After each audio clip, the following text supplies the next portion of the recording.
Hi guys, Claudia Boleyn here. What a surprise entrance.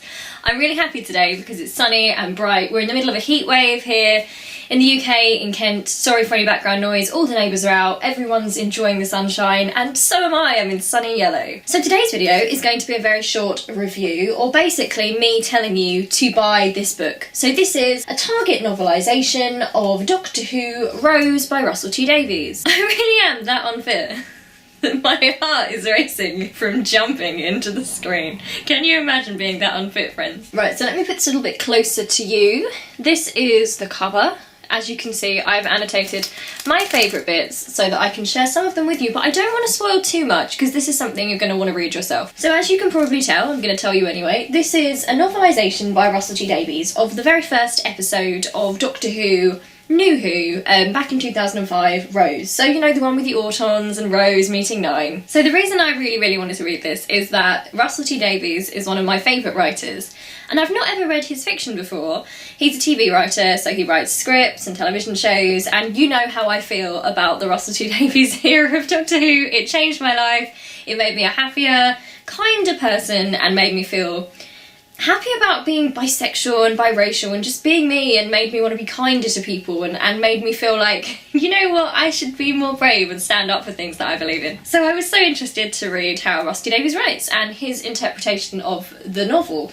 So I believe this isn't an exact copy of the actual episode, so it's slightly different. There's loads of new insights in it, and I believe that Russell T Davies has played around with it slightly, but it absolutely works, and I loved it. I really loved reading this. Just as sort of, it's like a refresher, because I've seen this episode quite recently, but it feels different to read it. It's a whole different genre. Like, this is what I find, because I'm a creative writing student and I'd like to write for television, but I also enjoy writing fiction. I write fan fiction. You know me, I novelise the entirety of The Cursed Child. I'll put the, fancy me getting that in there. I'll put the link to that in the description box, and we just have to hope that I don't get hunted down by JK Rowling. Like, I've changed it enough, I'm sure it's fine, and I'm not going to be done for copyright. But yeah, so I like writing fiction, I like turning plays into books and seeing how that changes, and I think the great thing about a novel and the great success of this, in particular, this book, is that you can really get inside the heads of characters that you might not get on screen, because obviously Russell T Davies was writing for like a 45-minute, 50-minute TV slot, so there's so much more to the characters and their motivations, and reading this makes you think, oh, okay, right, so that makes more sense. Not that it didn't make sense in the first place, it's just nice to get that extra dimension of what's going on inside someone's head, because obviously when you're watching TV, you hear their words and you see the actor Billy Piper, Christopher Eccleston are both fantastic, but you don't know what's going on in their heads, and you can really get an insight in this, especially into Rose. But, my friends, the biggest excitement reading this is that I now have a new favourite companion, and you might be thinking, oh, is it Rose now? Has she switched to Rose? No, friends, it's not Rose. It's Mickey Smith. This book is a triumph for Mickey, and it's almost Russ T Davies' way of fleshing him out more. I think Mickey was a good character at the time, and when watching it I didn't have a problem with him, but I do think that there was so much to him that could be explored. So we know that in the parallel universe that the Doctor and Rose and Mickey go to in Rise of the Cybermen in the Age of Steel, we know that Ricky in that universe has a grandmother who's blind who he used to live with. That is explored. I don't want to spoil too much, but Mickey's whole backstory and his whole life is explored in this, and he is an absolute hero, and all it makes me think is, Rose, you missed out there. Mickey is that guy. The representation is really good in this book. We get to know about Mickey's friends, we get to know about his dark childhood, and it actually makes things a bit sadder when you consider that Rose leaves him for the Doctor, essentially. Yeah, it does make it a bit sadder, but it's totally worth it, and you will just adore Mickey so much. He's genuinely become my favourite companion because of this one book. I challenge you to read this book and not fall in love with Mickey Smith if you didn't love him already. And if you're someone who didn't like Mickey to start with, read this and you will. You really will. It's a dream for Mickey fans, I can tell you that. So I thought I'd go through some of the little sticky notes. I don't want to ruin much for you. in here. I actually annotated this for myself, not for the video, so I'm going to look through and find some good stuff. But something I really loved is Rusty Davies' ability to... He really describes characters very well, and he can do it in a short number of words. He can really get the vibe of a character. So there's a couple of characters that I wanted to sort of read a few bits about here. So here's a description of the 9th Doctor, the first time Rose meets him. She stared at him, this man, his glee. He was about 40 years old, tough, hard as nails, she reckoned, lean and fit with a brutal buzz cut, dressed in a battered brown leather jacket, tight black clothes and big sturdy boots. And now he turned to face her, his blue eyes glittering with delight, strong cheekbones hollow in the steep fluorescent light, his head bracketed by 2 splendid ears. Here's a description of Jackie. Jackie Tyler, 5 foot nothing, age not relevant, karaoke champion of the spinning wheel, life and soul of the party, but a monumental lightning storm when angry, now sobbing and laughing, and then somehow finding a reason to give Rose a punch on the arm. You stupid girl! Why am I stupid? You just are! And then she hugged Rose again. She wrapped an arm around her daughter and led her inside. There's a sentence about Pete, which I really loved as well. I'll give you this one. Passing the framed photographs of her father, blonde, watery-eyed Pete, a nervous smile on his face, like he was always about to be found out. That is so dead on for Pete. That makes me, if I hadn't seen Pete, I would visualise Pete. Somebody else who gets more description in this book and who you will grow to really care about, which again is a skill of Russell T Davies, and I think really came across in his era.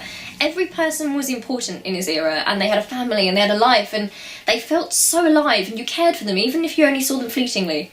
So Clive, who is the guy that is kind of obsessed with the Doctor and believes the Doctor is real, you're going to find out a sad fact about Clive, about why he became so obsessed with the Doctor, and you're going to just be so upset by what happens. If you've seen the episode, then you'll know what I'm saying, so I hope it's not a spoiler to say that Clive, he dies. He gets killed by an autumn. And you will despair because you will know Clive from this book, and it will break your heart. Now, there are some interesting opportunities with this book.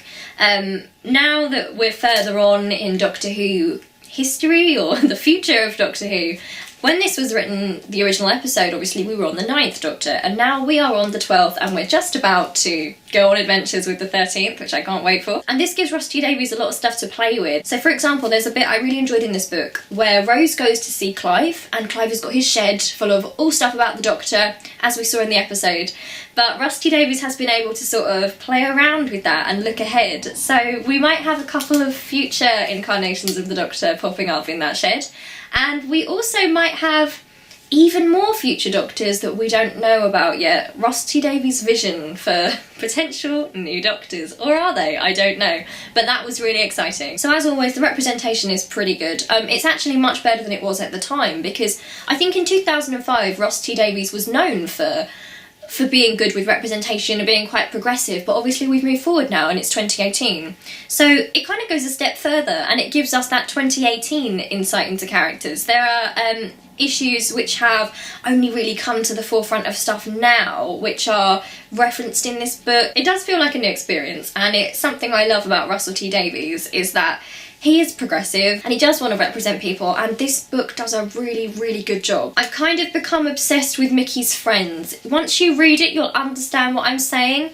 Mickey has a group of friends which you will absolutely adore. And I know that this is just a Target novelisation, but I really feel like in the future, maybe like we could have Mickey's friends, a couple of Mickey's friends, travelling with the Doctor at some point, because I think they would really fit in and there'd be great stories to tell, especially now in this day and age. So in terms of how this book is structured, I mean, mostly it tells Rose's story. Rose is the main character. She's fantastically written. She's exactly as you see her on screen, as you'd expect, because it's Russell T Davies writing for her. Jackie is an absolute hoot, and she's even funnier than she is on the TV.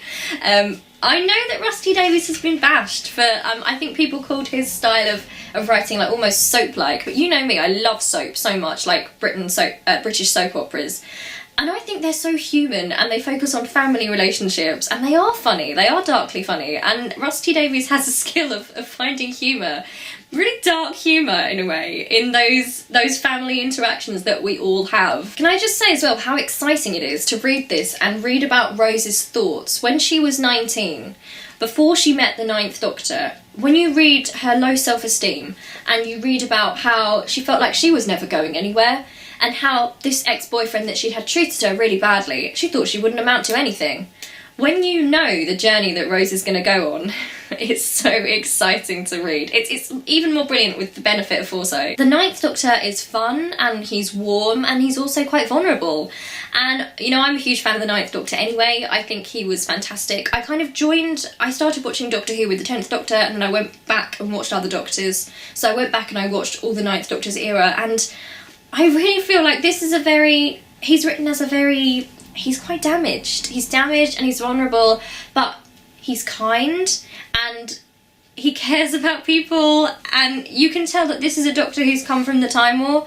He is in need of help, and it's great again because you know that him and Rose, their friendship is gonna really mutually help each other, like develop in the ways they need to develop. It's gonna be amazing. But Russell doesn't make the mistake of going too far into the Ninth Doctor's brain. Like, you don't hear everything the Ninth Doctor says. He remains, how can I put this? It's like his era where the companions and the humans, that's where you go into the story. That's our point of view. So we see this very much through human eyes, and we don't lose that with this book at all. We do see the Ninth Doctor through the eyes of other characters mostly, and I think that works really well. Okay, so I hope you enjoyed my little mini, it's not so much a review because I don't want to spoil it for you, but just, it's me saying that I really think you should read this, and I'm going to start reading the other new Target novelisations and maybe make some little videos of those if you would be interested in that. I'd love to hear your thoughts if you have this book, because it's fantastic. It's £6.99, so it's really affordable. I'm just going to read you the blurb before we go, because I forgot to do that at the start, so we'll do that now. In a lair somewhere beneath central London, a malevolent alien intelligence is plotting the end of humanity. Shop window dummies that can move and kill are taking up key positions ready to strike. Rose Tyler, an ordinary Londoner, is working her shift in a department store, unaware that this is the most important day of her life. She's about to meet the only man who understands the true nature of the threat facing Earth. A stranger who will open her eyes to all the wonder and terror of the universe. A traveller in time and space, known as the Doctor. Right, I'm off. As I said, buy this book. You will love it. Tell me which parts you like. Get back to me on the Mickey stuff because you'll love him. You'll love it. You really will. Okay. I love you loads. I'd love to hear what you think in the comment section. Okay. See you really soon. Bye.